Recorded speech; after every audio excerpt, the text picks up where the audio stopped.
Hello, my friends, and welcome to the Happy Mind, Happy Life podcast, where we take a few minutes each week to pause, breathe, reflect, and connect about how we can create more peace, more joy, and more calm in our everyday life. I'm your host, Michelle Woerdeman, and I am so grateful you decided to hit play today. What is happening, my friends, and welcome back to the Happy Mind, Happy Life podcast. I am extra giddy today for a couple reasons. One, it's been in like the 60s the last couple days, which has been amazing. The sun has been out and the mounds and mounds of snow piles are starting to melt. And yeah, while I love snow, there was just a little bit too much of it. But there are signs that spring is right around the corner.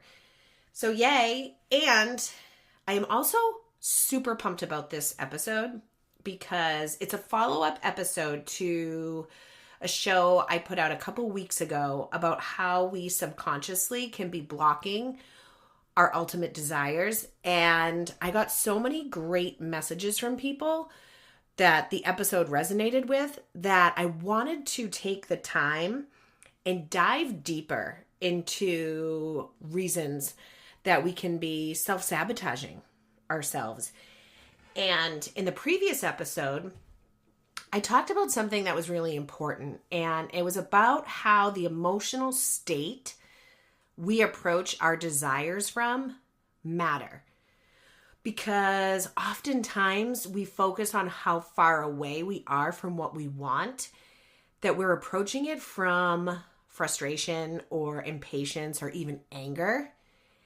And by doing that, we're reinforcing the feeling of lack. And when our mind and our bodies are operating from that place of lack, that becomes the emotional space we continue to try to create from. And what happens? We don't create what it is that we want. And our brains will begin to, continue scanning for more evidence of what's missing or what hasn't worked yet.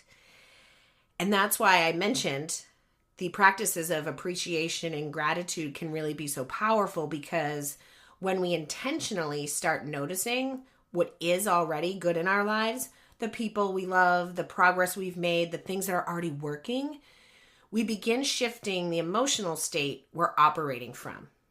So when we start feeling as though something is good, already unfolding, we begin to show up differently. Our thoughts shift, our actions shift, and over time, those small shifts can really, really create lasting change.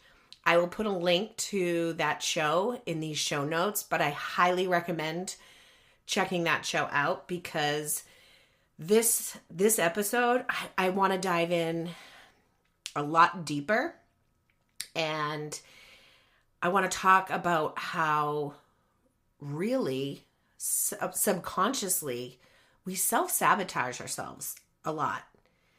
And because it's not, always just about the emotional energy we want to bring to create what we want. Sometimes there are unconscious beliefs and patterns that are quietly working underneath the surface that can cause us to hold ourselves back, even when part of us deeply, deeply wants change. And this can show up, I'll give you a couple examples. So maybe you've been wanting a relationship for a long time and you finally meet someone. Things are going really well. You feel connected. And then suddenly you notice yourself starting to question everything. Maybe you begin picking small fights, or you're pulling away, or just assuming that something is wrong when in reality it's not. Or maybe it's a fitness or wellness goal. You've been taking care of yourself, you're eating well, you're moving your body, you're feeling stronger, you're more energized, and you're noticing a real change. But then slowly, almost without recognizing it, old habits start to creep back in. One workout might turn into 3 workouts missed, or one choice that doesn't feel aligned with what you're after turns into multiple choices. And it's not that you don't want that relationship or you don't want that wellness goal or progress, but something underneath the surface can sometimes nudge us back to what feels familiar. And I study a lot of the Swiss psychiatrist Carl Jung, his work, and he spent a lot of his life studying the idea of the unconscious mind. And one of his most powerful insights, I think, is this quote: "Until you make the unconscious conscious, it will direct your life and you will call it fate." Let me just repeat that. Until you make the unconscious conscious, it will direct your life and you will call it fate. So, in other words, sometimes the patterns shaping our lives are happening outside of our awareness.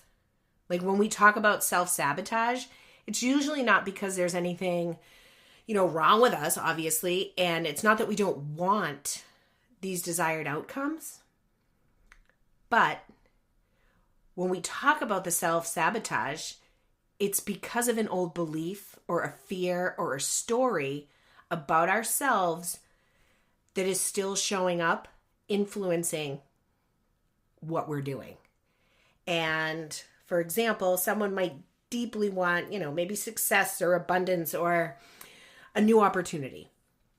But somewhere along the way, over the years of living, they developed a belief like, I'm not good enough, I'm not worthy, or people like me don't get those things.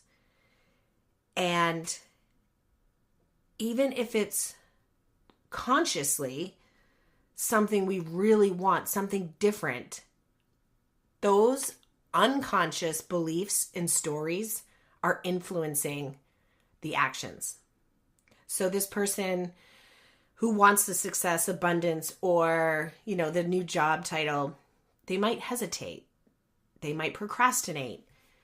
They might second guess themselves. And sometimes they might unknowingly just pull back as things start to move forward. Like that was in the example of the relationship. Like I think about that, and I've had many conversations with people about that. It's kind of like, oh my God, things are going so well. Then all of a sudden they're like, oh, well, maybe this isn't what I thought. Maybe he or she, really isn't what I'm looking for. And they start to find like all these little reasons as to why that relationship isn't for them. Excuse me. And it's because of a lot of unconscious beliefs. One, in particular, when it comes to relationships, a lot of people don't feel worthy of feeling love or being in that relationship because of some programming that is underneath in the subconscious that has been learned over time. So the idea of bringing the unconscious to conscious is where we begin to bring all of those subconscious beliefs, one at a time, into our awareness. And when that awareness is something we can look at or start to question, that's where change can begin. Because once we become aware of the thoughts, the emotions, and patterns that show up around what we want, something powerful begins to happen. We create space. And the space between the pattern and our response is where it's a total game changer, my friends. Like maybe it's noticing a thought that, this isn't going to work out. And to bring that into awareness, gently question it instead of automatically believing it. Maybe it's catching yourself pulling away from something good and pausing long enough to ask, what am I feeling right now? Or if I think about the relationship example, what am I afraid of? And actually that's come up quite a bit with people that are trying to lose weight or get fit. There's almost a fear that they won't be able to keep it, or they're not worthy of feeling a certain way. But it's being able to recognize, pausing and asking, like, what am I feeling right now when you start to notice these changes in actions that are not aligned with where it is that you want to go. And there's a practice that I learned from somebody I love, Gabrielle Bernstein, that I always share with people. And it's when you notice a thought that feels, discouraging or limiting, instead of trying to force yourself into thinking something wildly positive or the complete opposite, just simply ask yourself, what's the next best thought? What is the next best thought? Not the perfect thought, not the most positive thought, just the next best one. So if the thought is, this is never going to work out for me, the next best thought might simply be, maybe I don't know how this will work out yet. Or if the thought is, I always mess this up, the next best thought could be, I'm learning and I'm allowed to grow.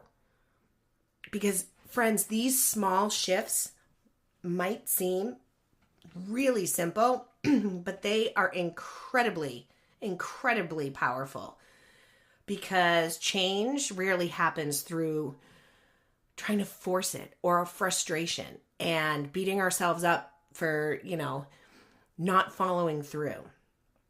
That's not where change happens. More often, change begins when we start noticing the patterns that were once running quietly in the background. And with that awareness, we can begin choosing new thoughts, new actions, and new ways of showing up in our lives. And then little by little, those small choices begin creating new neural pathways. And over time, those pathways can lead us somewhere entirely different.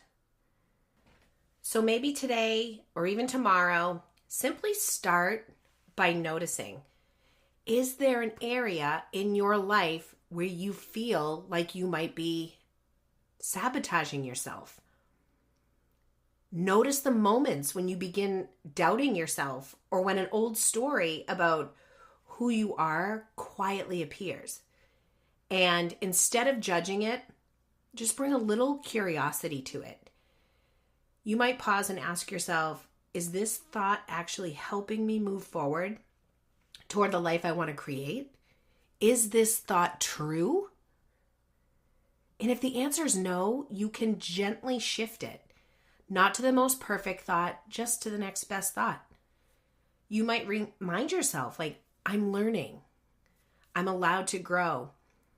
Things might work out better than I expect. And then simply take one small action that aligns with the person you're becoming. It might be sending a message to someone, or going for a walk, sharing an idea, or showing yourself the same compassion you would offer to a friend. Because those small moments of awareness and those small choices begin to add up. And before you know it, if you're no longer operating from the same old patterns, you are creating something new. Like, how cool is that? Speaking of something new, before we wrap up today's episode, I want to share something exciting that I have been working on behind the scenes. On April 1st, I'll be launching the Happy Mind, Happy Life app and online course. This is something I have literally been pouring my heart and soul into creating, and it's a space filled with guided meditations and mindset tools, journaling prompts, coaching, emotional freedom technique, the tapping sessions, and really just resources designed to help you create a more calm, more joy, a happier mind, clarity in your everyday life. I'm super, super excited. And for those of you who have been listening to this podcast and supporting this journey, there's also going to be an opportunity to become a founding member, which means you'll be among the very first to experience everything inside of the app and the course at discounts. And if you'd like to be part of that and be one of the first to know, you can head over to mbwliving.com and just sign up for the Happy Mind Moments. That's my email community where I share inspiration, some updates, and yeah, you'll be the first to hear when everything goes live. And I truly, truly would love to have you there. So as you move through the rest of your day, whenever you're listening to this, wherever you're listening to this, maybe just reflect and just think, is there a belief about yourself that you might be ready to change? Just think about that.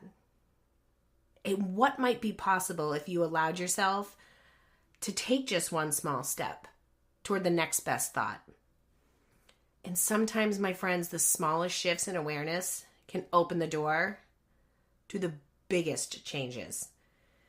Thank you so much for spending this time with me today. And until next time, take good care of your mind and your life. And cheers, my friends. Bye. Thank you so much for listening to the Happy Mind, Happy Life podcast. If today's episode inspired you, please share it with a friend or someone who you think could use a little extra calm and joy today. And to stay connected, follow me on Instagram at mbwliving or visit mbwliving.com. And remember, a happy mind truly creates a happy life. Cheers.